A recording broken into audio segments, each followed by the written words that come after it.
Beredar video viral lewat aplikasi WhatsApp memperlihatkan seorang bocah yang terjepit di antara roda dan suspensi sepeda motor. Belum diketahui jelas asal-usul video tersebut, baik dari lokasi dan tempat kejadian. Kemudian yang lebih penting ialah penanganan apa yang diberikan untuk melepaskan bocah yang terjepit.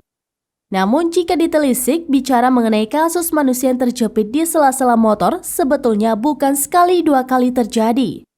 Pada awal Februari 2023 lalu, jari tangan kiri seorang pemuda di Kecamatan Tambak Sari, Surabaya, Jawa Timur, berinisial M berusia 14 tahun terjepit mesin motor. Petugas membutuhkan waktu kurang lebih 1 jam untuk mengeluarkan jari.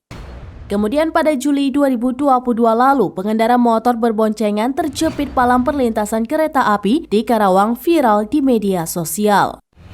Video itu diunggah salah satunya oleh akun ini di grup Facebook pecinta kereta api Indonesia. Tampak palang pintu perlintasan kereta api tepat menutup di tengah-tengah antara motor dan pengendara, sehingga tidak bisa bergerak karena separuh motornya sudah melewati palang sehingga terjepit.